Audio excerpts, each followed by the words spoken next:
Hey, it's time for chapter 6 in Gooseberry Park. The last chapter we left off, and our little friend Stumpy had just had her babies. So, chapter 6 is called Children. The following several days were rather heady ones for the little red squirrel, who had become a mother. Never had she received so much attention and praise. Never had she been so talked about. The birth of new babies is important news anywhere, and Gooseberry Park was no exception. Word spread quickly through the trees and burrows and along the riverbank that triplets had been born to the busy red squirrel who collected yogurt cups. So she's had triplets. So do you know how many babies that is? 3. Not quite as special as our quads, but triplets means that she's had 3 babies. Friends that Stumpy hadn't seen in months suddenly dropped by, carrying gifts of hard, pungent walnuts or choice bits of ham sandwich or the occasional French fry, which was considered quite a delicacy in park circles. Red, gray, and black squirrels oohed and awed. Mourning doves cooed, starlings cackled, and cardinals peeked shyly over the edge of the nest. Even a fat old possum hoisted himself up the tree to pay his respects. A brisk, cold wind was blowing now, unusual for early April.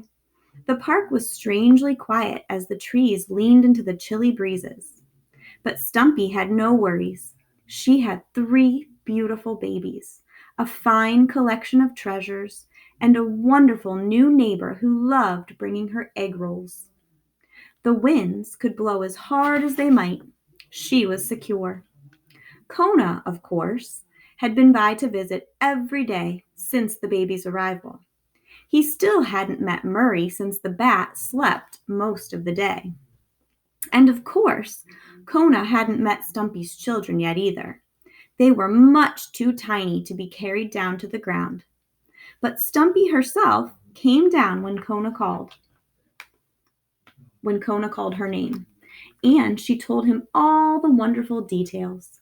She said that the little girl loved to sleep and that she sang in her sleep like a little bird.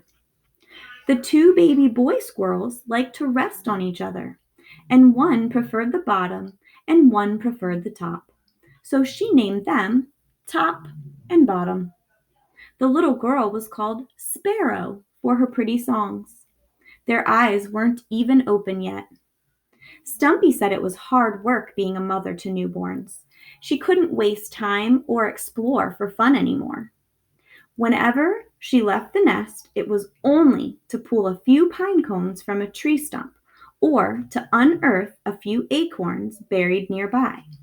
Then she had to hurry back home, for her babies would be waking and crying to be fed. She had never felt so needed. She had never felt so tired. Still, she told Kona she had never felt so happy, and Murray visited every night. Kona trotted cheerfully back home and reported to Gwendolyn, word for word, everything Stumpy had told him.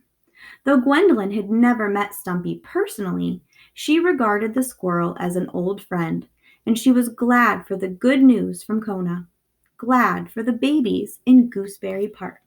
So there is Stumpy, and she's telling Kona all about the babies.